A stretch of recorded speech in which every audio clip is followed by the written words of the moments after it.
I got a Steam Deck. Let's plug it in and see what all the hype's about. Okay, this is us, right? So we're going to look at 3 things on the Steam Deck. We're going to look at how to install Proton GE, the quickest ever run through of the Emudeck install that you'll ever get. And then I'll show you how to get Lego Lord of the Rings running on the Steam Deck. You've got a Steam Deck. What do you do with it? Well, there's a few things. So first thing you need to do is install Proton GE on your desktop, on your Steam Deck, because it'll allow you to play non-Linux based games that are non-deck verified on Steam. So you just look up Proton up-qt. Then when it loads, you can install your version of Proton GE. So you just hit add version, then whatever version you fancy at the time of recording. So I'm going to install this one, and then I'll just install it. It basically copies it from GitLab or GitHub or somewhere and puts it in this compatibility tools folder and does all that for you. You can do this manually, but this is handier. So this is the first thing you need to do with your Steam Deck, because you need to do it, otherwise you can't play Lego Lord of the Rings, and that's a must. So we'll leave that to install. Then the next thing you need to do is go and get this yoke installed if you're all about the emulation life. Emudeck. I already have it installed, but basically what you do is, I'll do a quick version for you. Go to the downloads page, download the app, that'll download it. Copy this and paste it on your desktop, Emudeck desktop, and then if you click that to execute it, I don't know what this will do to my installing Emudeck. So if you just let that run, what you can do is it'll give you this pop-up menu. You click easy mode, and then it'll just basically install it for you. Cancel all that. That might have fucked up my installation, but no matter. That'll run through. Then what you need to do is close Steam, exit Steam, and then it'll ask you to open the Steam ROM manager. And then this will open a nice wee page which will have all the emulators and things like that, which you can go down. These will all be enabled here. What you can do is disable the ones you don't want.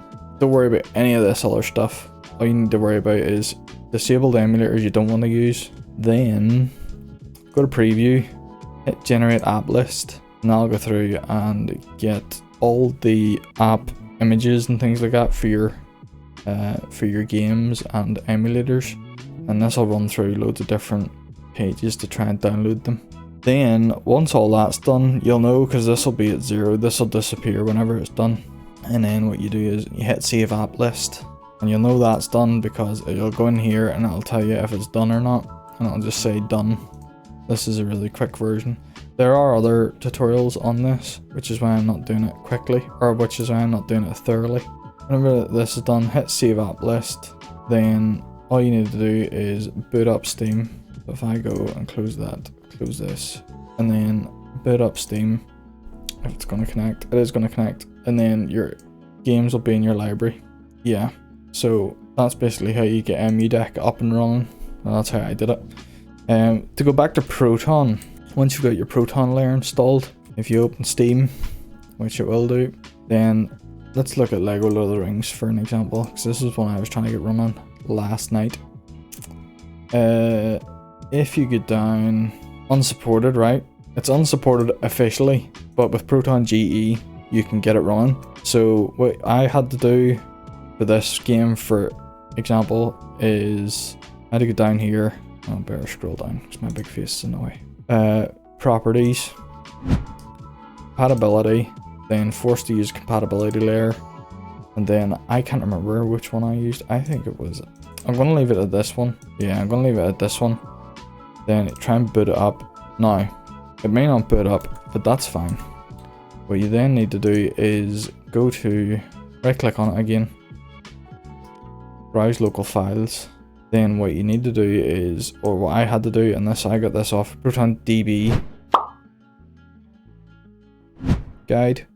If you go out one layer and then go out another layer, there will be this compat data folder, and you need to go in here and delete this file. And if you delete that and have your Proton GE layer enabled, it'll allow you to run Lord of the Rings, Lego Lord of the Rings on the Steam Deck. So that is how to install a Proton GE layer. That is also how to install Emudeck, and that is also how to get Lego Lord of the Rings running. First impressions of the Steam Deck. The hype is well and truly justified. It's the first console I've bought without having to buy a game for.